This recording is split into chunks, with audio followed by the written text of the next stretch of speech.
The impact that Tom has had in our state goes beyond programs. He has impacted people. People like me who perhaps wouldn't be in the nonprofit sector had he not reached out and say, I will support your work. I believe in what you're doing. Let me say it this way. When I'm out with Tom and people see him, they see Sisters of Charity. They say, that is the Sisters of Charity guy or person. So he's mentoring people not within just philanthropy, but those who are trying to strive and do better in poverty, those who are trying to pull out of poverty and get them to see their true life goals and dreams.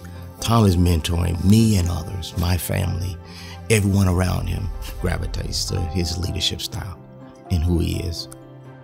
I actually first met Tom 30 years ago. I just knew that he was a good man. He was a sincere man. And you know, we don't talk about this a lot in the corporate world, but Tom has a very deep and abiding faith. And that, I think, leads him to be the kind of person that he is today and that he's been all these years. It's a tribute to Tom's humility and his ability to lead others and his ability to get people on board that want to work for a similar mission and share his values, that it's been so successful and grown and is the foundation that it is today. I was one of the first people that he called because of our relationship to let me know that he was retiring. And I said, I'm not accepting it, Tom. I said, you have to give me 2 more years. You have to give me 2 more years. He didn't listen to me. First time in the history of our relationship, he did not listen to me.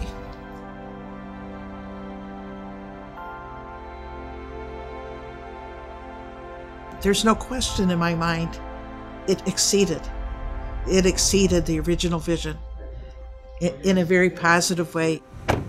I know Healthy Learners was founded by our Providence Hospital, but the foundation has had a significant impact in giving support to it.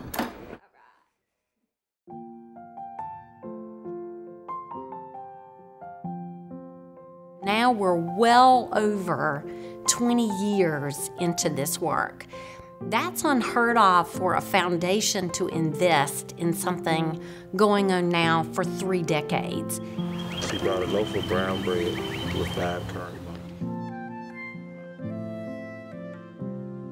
But there is nothing that can compare to a father telling you about the impact that a local fatherhood program had on his life, how it turned him around, maybe from using drugs and being in a hostile relationship with the child's mother, to being able to talk about, now I've got custody of my child, I'm a successful business owner, and it's thanks to the local fatherhood program that would not have been in existence if it hadn't been for Sisters of Charity Foundation and for Tom's leadership.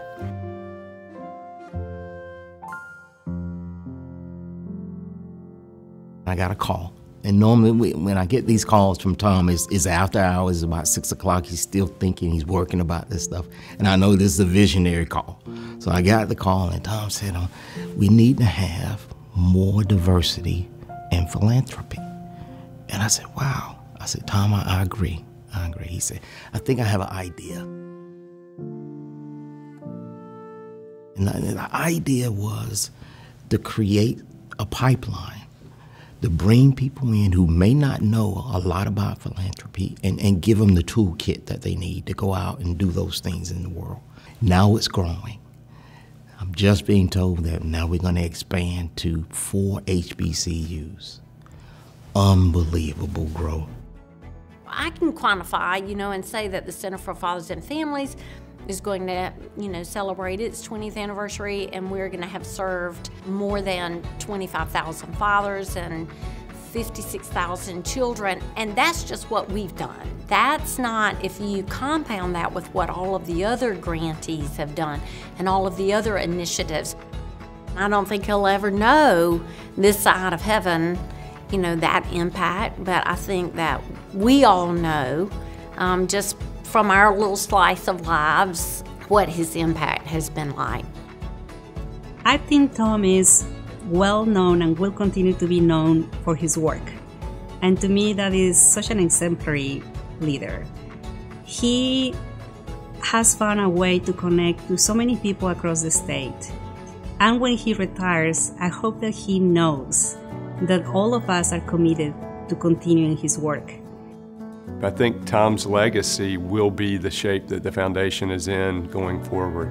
And it's in no small part because of the hard work, the dedication, the compassion, and just the love that Tom has shared with our state.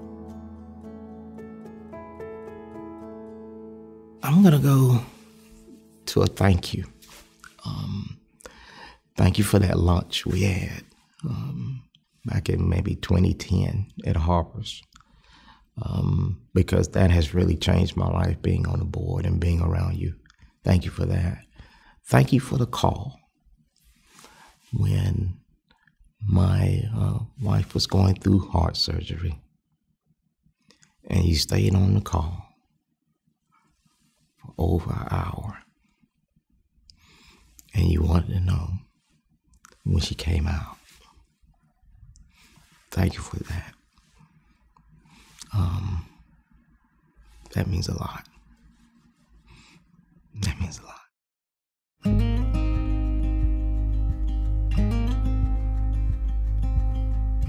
The giftedness of Tom Keith is inside and out.